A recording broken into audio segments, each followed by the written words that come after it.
Bueno, como anunciamos ao principio, temos sempre no Foro Cívico un turno de intervencións para os que queiran intervir, breves, para así que podo falar moita xente. Entón, sin máis, abrimos o turno de intervencións ou preguntas. Sí, Ana, moitas gracias por toda esa claridade que tes falando e esa pausa que non teño eu e, polo tanto, pidoche perdón se che estropeo o asunto. Pero mira, para mí hai cousas imprescindibles en calquer sitio, en calquer sociedade, que son o da ensinanza, que estáse privatizando a toda velocidade. A sanidade, que a xente parece que vai gustando ir aos HMs, SSX, Y, Z. A enerxía, que non é nosa. As financeiras, que desas si falache, pero é unha pena que as perderamos.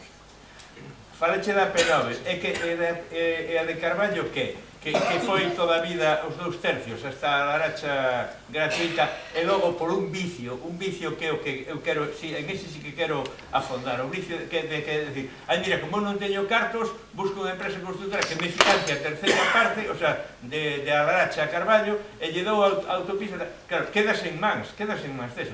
Eu non estou nada contento ca ampliación da ponte de Rande en plan particular, nin ca supercircunvalación de Santiago, con entrada polo Gallás tamén, non, porque quedaremos de manos atados para que fagan o que ganan.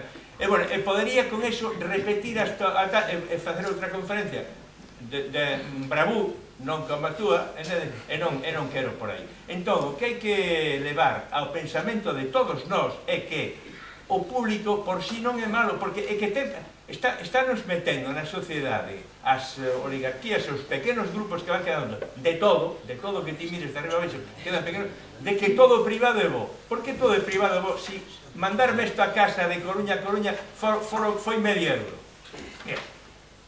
Vou calar porque hai moito de que falar. Non, é unha vergonza. Entón, o que temos que ter claro é que non, é que privatizar e quedar en mans de é malísimo, non é que sea malo, é que é malísimo, é que tiña que estar prohibido por... Vamos, non, vou calar. Alguna máis? Si, así para facer un grupo. Sí. Por unha cuestión gustaría, Ana, que falaras un minuto, ainda que fose, vamos, algo breve, porque hoxe que todo o mundo está como moi escandalizado, que a mí tamén me fai gracia ese escándalo, de repente todo o mundo se deu conta de que estamos no inverno, que estamos en xaneiro, e no momento en que precisamos máis enerxía, máis calefacción e tal, sai o goberno anunciando onte que posiblemente o recibo da luz suba 100 euros este ano aproximadamente. Vin agora un dato que deu o goberno. A mí tamén me gustaría que falases un pouco desa proposta que tiña o BNG e que ten sobre a tarifa eléctrica galega, porque creo que non está de máis hoxe mencionado aquí outra vez que significaría eso e os ataques que recibiu o BNG cando fixo esa proposta por parte de todo o mundo. E unha segunda cousa tamén, de xeito así breve, se podes tamén comentar cal foi ese acordo que chegaron as outras 3 forzas políticas no Parlamento galego a respecto do sistema de financiamento e a proposta que ten o BNG, porque tamén está ben que se saiba aquí, verdade, que hai 3 forzas políticas que se puxeron de acordo en pedir o mínimo para Galiza e a proposta, o contrapeso, a proposta que ten o BNG e cal é as imanes, ainda que xa se sabe, pero gracias. Ben, vou a facer así un remix, están ben todos os tonos, cada un ten o seu, tampouco non pasa nada. Vamos a ver, claro, non quixen falar de todo, porque senón podía ser as 9:30 e quedaríamos 3, eu podería seguir falando, pero tampouco creo que eso sexa o mellor. E as 9 temos que pechar, entón é imposible. Imos ver, o tema das privatizacións. Eu creo que cando falamos do ensino e da sanidade, ou das privatizacións en xerais, nós temos tamén que ser conscientes como país que en Galiza temos 2 problemas. Aquí hai un problema ideolóxico que non é un problema exclusivo do noso país, o sea, que é unha situación que se está dando en toda Europa en que claramente hai un desmantelamento do estado de benestar e unha privatización absoluta de todo, que digamos é a liberalización até un punto, porque tampouco son liberais puros, que nos vemos como todas as empresas teñen grandes recursos públicos apoyándonos, non? Entón, realmente hai un interese, non? Por parte de digamos, hai un negocio que ven certas empresas onde, sobre todo, na sanidade, na que tamén no ensino, pero dunha maneira moito máis acusada neste momento, na sanidade se está levando adiante un proceso de privatización moi importante, que a mí se os estudos que hai e os antecedentes que xa se coñecen, o que se sabe que a privatización da sanidade ten efectos na calidade de vida das persoas. Porque este sistema que se nos está impoñendo aquí e que pode ter así como, e que ten, digamos, como plasmación máis práctica o Hospital de Vigo, ese proxecto de sanidade privatizada xa se coñeceu primeiro coas privatizacións que se fixeron no Reino Unido por Margaret Thatcher do sistema sanitario, que levou a un deterioro moi importante ali da sanidade e unhas privatizacións moi fortes, pero ese modelo xa o practicara antes Esperanza Aguirre, non? E xa tuvera moitos problemas e iso estáse vendo, bueno, pues que hai unha mingua e un deterioro moi forte da sanidade que está claramente direccionado e que está provocando problemas no acceso á saúde, porque todos os repagos que se fixeron nos medicamentos deberían de facerse estudos máis serios sobre como está afectando a calidade de vida das persoas maiores, porque hai moitas persoas maiores que non poden pagarse neste momento os medicamentos pero dito isto, nós tamén temos que saber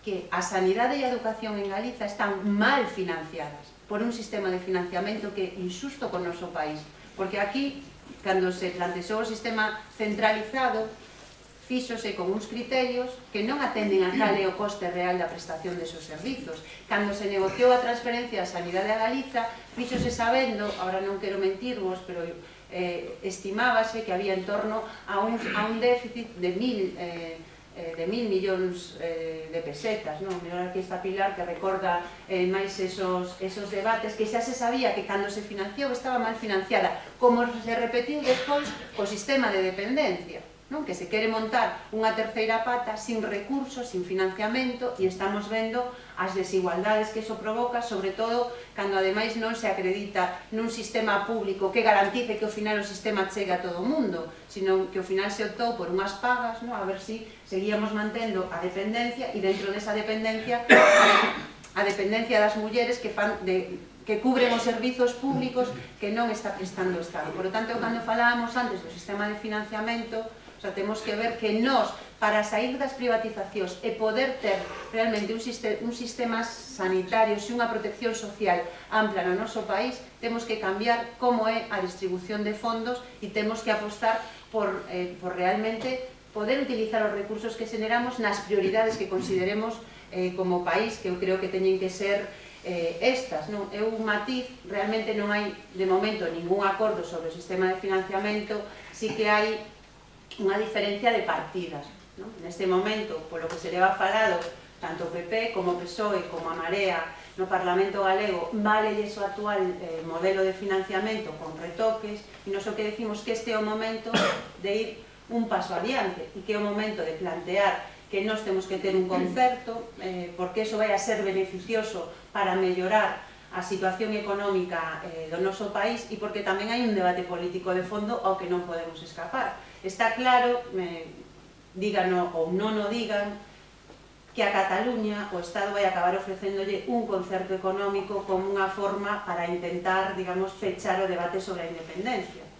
Claro, se non recoñecemos que hai tres nacións dentro do Estado, que a máis teñen dentro do actual réxime constitucional a categoría de nacionalidade histórica, os vascos e os navarros van a ter concerto, Cataluña ten concerto, nós xa desaparecemos como realidade política, e iso sí que significaría, na práctica, digamos, a constatación da nosa anulación e dunha rebaixa desde ese punto de vista que creo que nós non podemos aceptar e que temos que aproveitar ese debate tamén para dar, digamos, para hacer máis consciente a sociedade galega do que nós podemos ser e que mesmo o concerto non significa, o sea, o concerto cabe dentro deste modelo.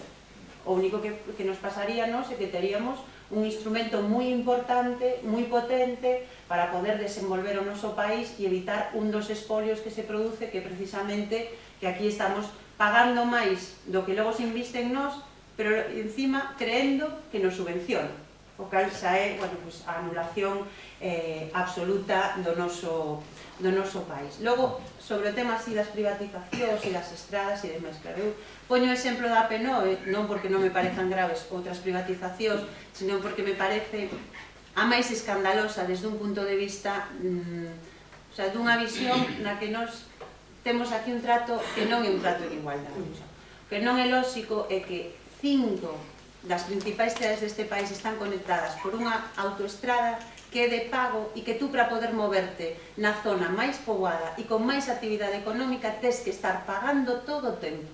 E cunhas peaxes que son abusivas e mesmo rozando, eu creo que a ilegalidade, porque o Estado di que non pode haber vías de peaxe cando non hai unha alternativa, e porque ademais no caso da AP9 se dá outras circunstancias, que a AP9, se non fora por aquel señor de bigote do xesto este Aznar, ¿no? Este señor desa risa así tan inqueda, pois ese señor, claro, parece que borramos a memoria, pero que se non se chega a privatizar no ano 2003, no 2005 teríanse acabado as peaxes neste país. Privatizouse por 1.500 millóns de euros, no? Que se comparamos que a venta da banca tamén nos dá para facer unha boa comparación, pero é que agora que estamos co debate de que necesitamos a transferencia para poder facer unha xestión mellor e ter capacidade para acabar con este espolio, o que nos din desde o goberno é que non se pode debatir porque se se nos ocurrira rescatala costaría 4.500. Entón dis, pero que negocio fixeron con este país? O sea, como este escándalo? E aquí, esos señores que fixeron todo iso, ningún está na cadea. O sea, que isto é que non pode ser. O sea, porque é unha auténtica estafa colectiva este país e é un exemplo moi claro de como se nos, digamos, de que concepción hai de nós, non? Pagar, pagar, pagar, pagar, pagar, pero realmente non pensar en cal é o mellor, vamos, que é o mellor para o noso país. E deixo para o final a cuestión da enerxía, non? Está moi ben que empece a haber un debate sobre as cuestións enerxéticas, porque o que non é normal pois é que teñamos unha das tarifas máis caras de toda a Unión Europea. E, claro, isto é un dato relevante. Por que pasa isto? Bueno, pois nunha parte, porque hai unha parte, digamos, de cousas que nos estamos pagando na tarifa eléctrica que noutros estados se paga, os paga o Estado, non a teñen que pagar os cidadáns, tú pagas impostos e o Estado, por exemplo, paga as moratorias, a enerxía nuclear, ou paga o que eran os investimentos nas renovables, e todo eso aquí se estivo pagando na factura da luz, pero tamén porque hai un sistema de como se calcula o prezo, bueno, pues que é unha estafa máis, non, ao servizo e beneficio das eléctricas, que todos e todas sabemos quen está nos seus consellos de administración pagándolle este tipo de favores. Pero claro, no caso de Galiza, nos, si pensamos como país, temos que sentirnos moito máis agraviados, porque nos estamos pagando, nos estamos producindo enerxía con un coste ambiental moi importante no noso país, non só nos encoros, sino tamén nas centrais de carbón que temos en Galiza. Suministrar enerxía en Galiza é máis barato porque producimos electricidade que suministrala en Madrid ou que suministrala en Barcelona. Digo para que ninguén nos tilde de que lle temos tirria a Madrid. Claro, entón nos estamos pagando, aparte de todas esas cousas, trasladar a enerxía. Non temos ningún beneficio en ningún caso da produción de enerxía eléctrica. Claro, eu que teño 39 anos, cando eu era pequena, na miña casa, eu acordome de cando a luz non tiña potencia. E de cando empezou a mecanizarse o campo, como tiñan que turnarse na aldea para poder encender as ordeñadoras, porque non había potencia suficiente. E aínda tiña a 600 metros da miña casa uns veciños e veciñas que non se podían pagar o coste de levar a instalación eléctrica porque era unha familia moi desestruturada que tiña un problema moi grave e até o ano 2005 non tuveron electricidade. na Galiza que produce enerxía e exporta. Entón, claro, para nós hai un criterio que é un criterio democrático. Os povos teñen dereito a beneficiarse da produción do que producen, e nós como país, como povo, que se nos especializou nun momento na produción de enerxía eléctrica, o que non é normal é que non teñamos ningún beneficio. E o que xa é o colmo é que encima paguemos por levar a electricidade e o estamos pagando cada un e cada unha de nós nunha tarifa única que é unha decisión política. Hoxe, tal e como está a legislación vixente no Estado español, permitiríanse tarifas diferenciadas. O sea, que non a haxa é unha decisión única e exclusivamente política que responde a un interese do Estado e que ademais nos estuvemos regalando enerxía en unha parte moi importante para o desenvolvemento, neste caso, de Madrid. Desde un punto porque se nós deixamos de producir, en Madrid teñen un problema gravísimo. Se decidimos solo producir o que nos necesitamos como país, eso sí que ten máis impacto que unha folga xeral. Entón, o que non é de recibo é que encima se nos diga que isto é antidemocrático, porque antidemocrático e injusta é a situación que vivimos na actualidade. Unha tarifa eléctrica, se nos deixamos de pagar o custe de levar a enerxía fora, que na práctica o que nos estamos pedindo ter esa compensación, hai moitos estados que xa teñen na Unión Europea tarifas diferentes en función das zonas productoras, eso podría significar en torno a un 30% da rebaixa da factura. Claro, eso a nivel persoal, face de contas e vedes o que significaría. Pero é que a nivel de país, un dos costes máis importantes que teñen as empresas é a electricidade.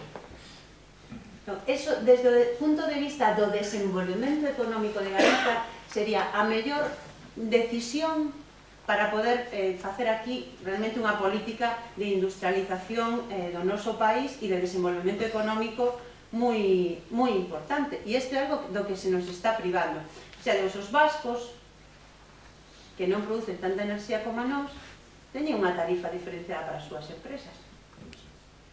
Por que será? Porque eles teñen un goberno que ten unha concepción de país, que o defende e que utiliza ese poder político para mellorar as condicións de vida da xente. Non vai contra ninguén, dependen o deles. Pero nós, claro, temos o goberno que non goberna, non? E que estamos todos e todas cautivos da estrategia persoal do señor Feijóo, que, home, estaba aí expectante porque creía que podía ser un relevo. Ahora deronlle o portazo, estamos neste impasse, no que nin goberna, nin se vai. E eu animaría a que se marchara. Gracias.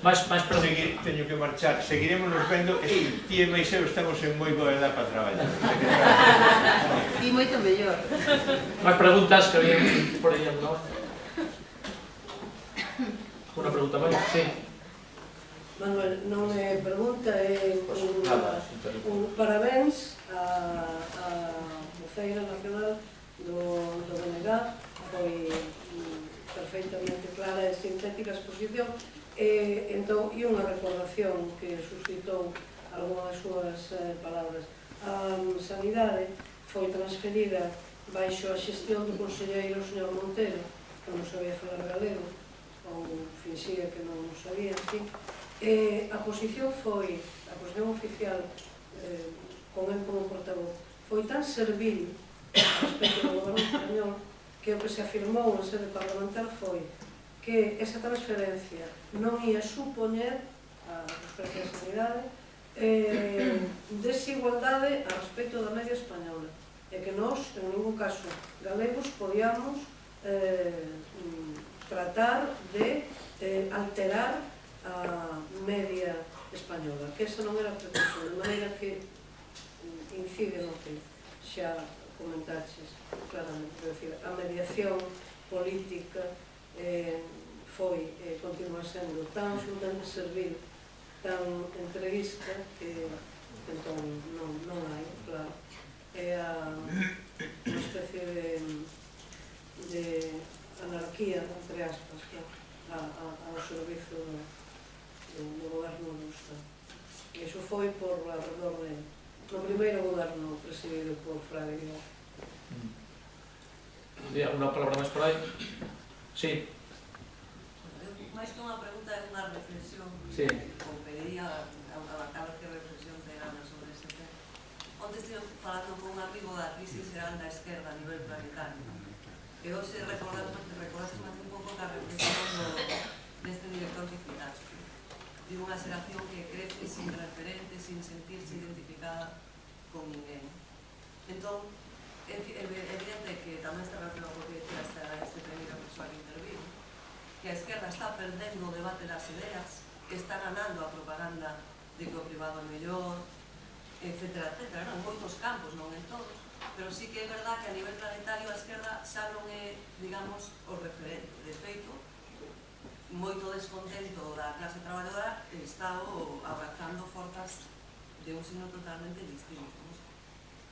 Entón, eu penso que o discurso debería de estar moito máis pegado á xente traballadora, que eu penso que se sinte un pouco e a veces penso que no discurso pecamos un pouco de non decir de forma clara en que beneficia isto a xente tuteada, digamos, non? Porque en sí a esquerda sempre foi unha forma de que a xente que está, a xente traballadora, a xente tuteada, tivese como unha hermandade e vise que podía haber un futuro mellor, non? Pero a día de hoxe eu penso que iso está totalmente perdido. Porque moitas veces pecamos diso, falamos da tarifa eléctrica, pero non somos capaces de que a xente vexa que realmente eso ao que está beneficiando é a él. Falamos do concerto, pero realmente a xente non ve a súa propia defensa ou non se sinte aí referenciado como, bueno, eu que na miña adolescencia foi nos anos 90 e aí había moitos referentes, había Cuba, había moitos, agora non hai nada, non? Estamos así como... Entón, esa é a reflexión. Si a veces no discurso non pegamos un pouco de seguir deixando sin referente a estas novas canciones. Pareceme moi interesante o que estás dicindo. Eu creo que hai unha cousa que a pouco que pensemos é fácil concluir, non?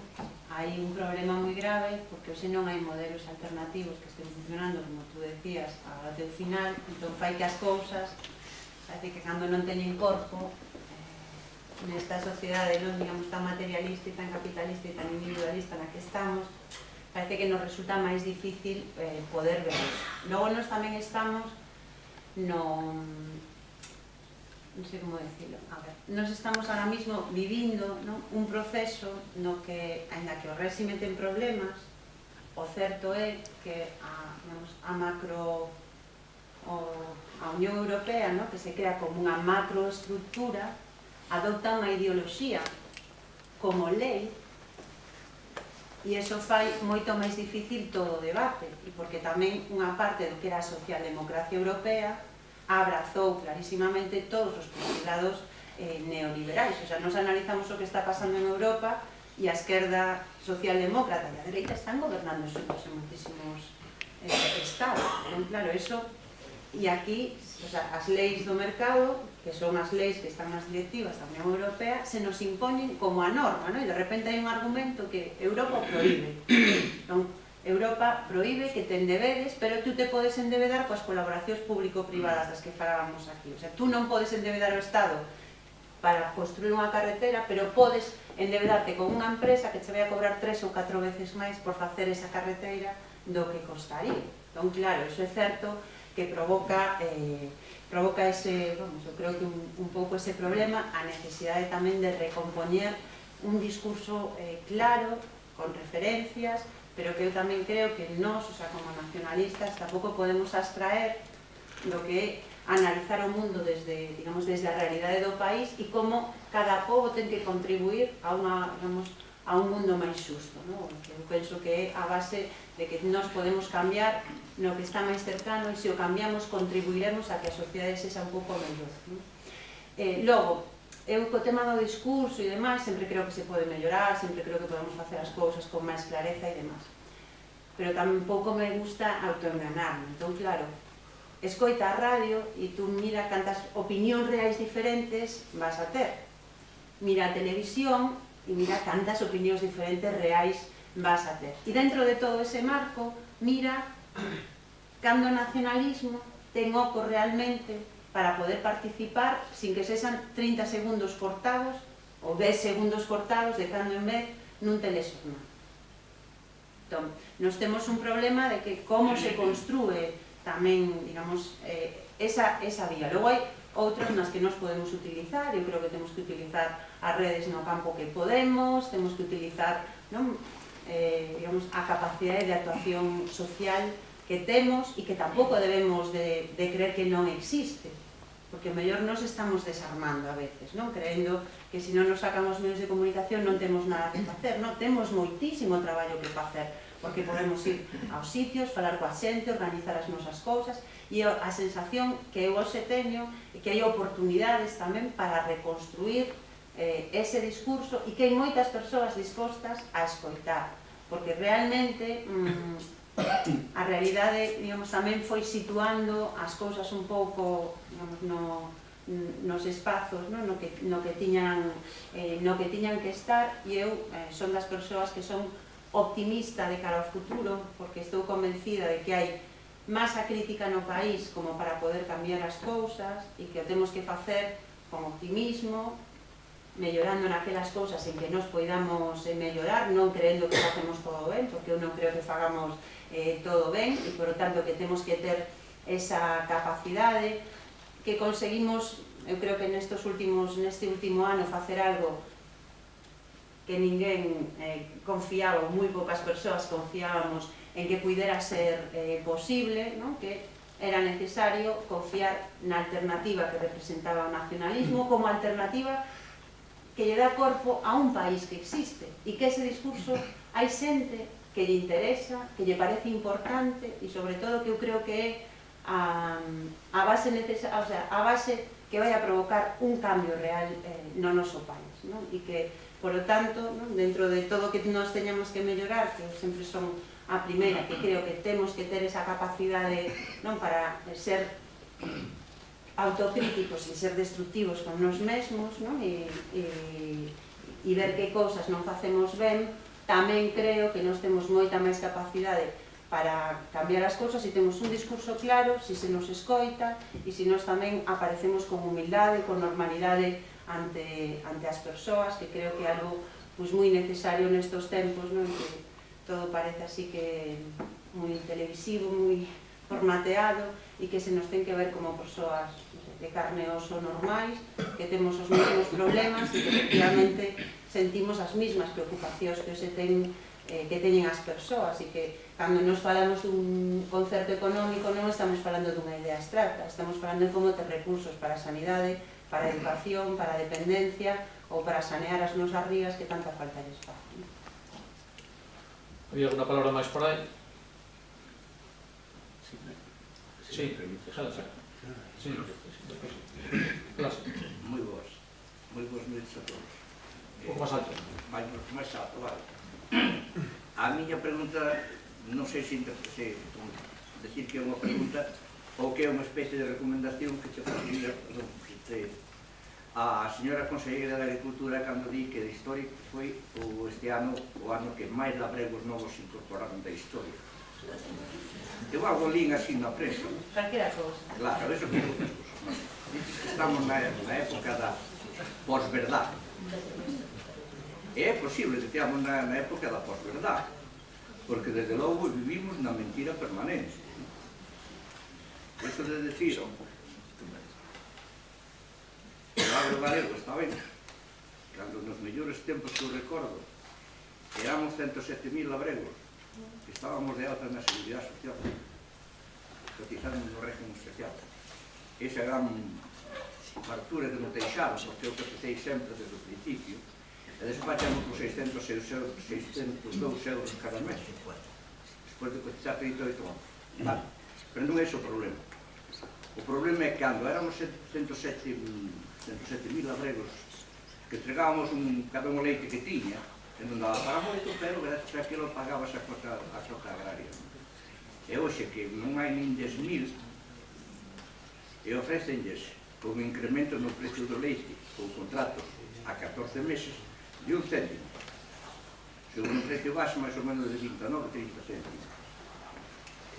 Eu pregúntome se a señora conselleira, filla dun labrego, ten algo que respostar a calquer pregunta que lle pode facer calquer diputado que estive na posta. A pregunta que lle pode facer é que Da igual. igual se lle contesta ou posiblemente ni siquiera contesta. Esa é a triste realidade.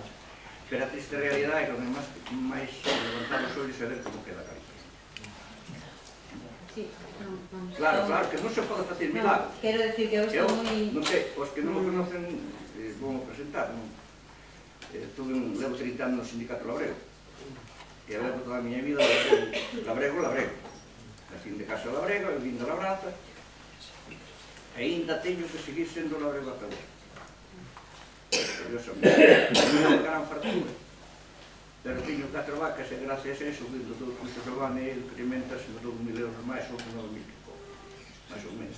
E gracias, ou sea, 9.000, gracias cotizo a miña dona, se non estamos apañados. É iso que teño que aportar. A contribución rústica, da terra que non produce, porque non podo traballar, xa como antes. Teño que aguantar iso de estar no libre mercado, porque o libre mercado é que veño tratante pola porta e me compro un puxo por debaixo de 4 euros o ternera prima galega, non? É que despois no mercado ordinario se vende ora. Pero teño que pasar pola fábrica de piensos, ou teño que pasar polo taller para arreglar o trator, ou teño que pagar o gasoil, e teño que pagar o incremento de luz. Que a dona máis eu pagamos máis ata a hora. Son os dous na casa. Mais de cota de luz mensual que se pagaba cando estaba ordeñando 400 ou 500 litros de leite diario. E todo aquilo. Ese é o gran misterio no que eu perdo nos meus anos. A verdade que me perdo. De verdade. De pouco máis, non é laiarse, simplemente unha reflexión interna. Describir unha realidade que lle pasou. Non, claro que é unha realidade, é unha realidade. Eu diría, que efectivamente nos estamos así nesa realidade orwelliana, que diste da neolingua, en que se viras, se ti como labrego de toda a vida viras como contestan no Parlamento, a mellor seguramente non sei se serías moi capaz de aguantar ali, porque aquilo é a realidade feliz, todo está ben, só houve un problema neste país que foi ese paréntese onde ese goberno maléfico que foi o bipartito destruiu Galiza, que era a historia oficial, e non hai máis argumentos. E logo a verdade oficial, que aquí todo está ben e que sempre o único problema que houve foi ese paréntese que rompeu coa normalidade democrática, cando para Bagro teria sido bastante mellor. Aí eu creo que moitas diferencias hoxe en relación ao mellor coa situación que teñen moitos labregos e labregas. Eu creo que hai primeiro un problema do nivel de endeudamento que teñen moitas explotacións, froito do modelo de que se dixe hai que modernizar, se modernizaron e acabaron, claro que moita xente ahora non pode nin pechar, porque tes unhas débedas que senón... E as que non se modernizaron, porque non fixeron sobre capacidade. Como a miña filla, que é ingeniera agrónoma, está traballando nos protección en Alemania, porque a miña dice que non tiña capacidade e non foi capaz de asistir. Curiosamente. O que é evidente que ningún país deixa de producir alimentos, podendo facelo e coa calidade que temos nos aquí, e nos temos que aspirar a producir, a transformar e a ter tamén un maior desenvolvemento nun sector que podería ser moi importante na nosa economía, pero eso pechouse con claridade cando se entrou na Unión Europea. Está claro que nos fomos aí fomos moeda de cambio como en tantas outras cousas. Sí, Antón. Sí, quería aproveitar un pouco en función do que Ana Pontón formulaba anteriormente, en esa concepción que parece que non encaixa fora, pero que dame a impresión que tampouco encaixa dentro de Galicia como nación. Dicías que os medios de comunicación prácticamente o nacionalismo non ten presenza, ou nula presenza, por decirlo algo xeito, e isto non sei se pode incidir directamente nesa falta de entendemento de Galicia por parte da propia ciudadanía como nación equiparable a esas outras dúas nacionalidades históricas que son Euskadi e Cataluña. Pero por outra banda eu quería decir como pode incidir ou como está a incidir precisamente nesa falta de concepción do nacionalismo de Galicia como nación o feito de que os propios nacionalistas estean agora tan divididos. É dicir, parece que ata hai pouco tempo o nacionalismo galego radicaba case que exclusivamente no BNG. Neste momento xente do BNG está repartida, está espallada por outras formacións políticas que van de algún xeito tamén de nacionalistas, pero a súa maneira, para despois facer unha política que nada ten que ver con Galicia precisamente no Parlamento español.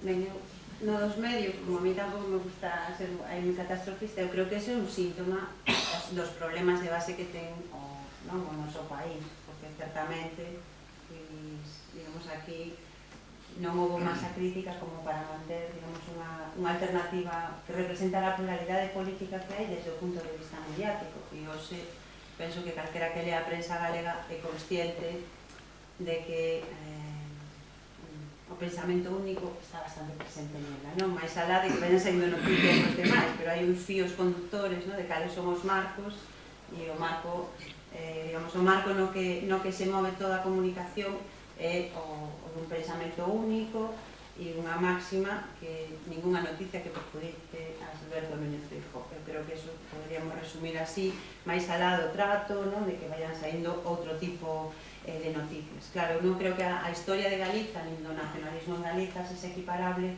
ao que foi Cataluña e ao que foi Euskadi, nin mesmo desde o punto de vista da orixe do propio nacionalismo, non? Porque o nacionalismo galego ten unha orixe, digamos, popular e non vinculada, digamos, coa burguesía, unha burguesía galega que nunca funcionou como galega. Isto é un proceso, digamos, que nos levaría para outro tipo de tese, pero, bueno, eso está estudiado desde o punto de vista da estrutura de clases do noso país.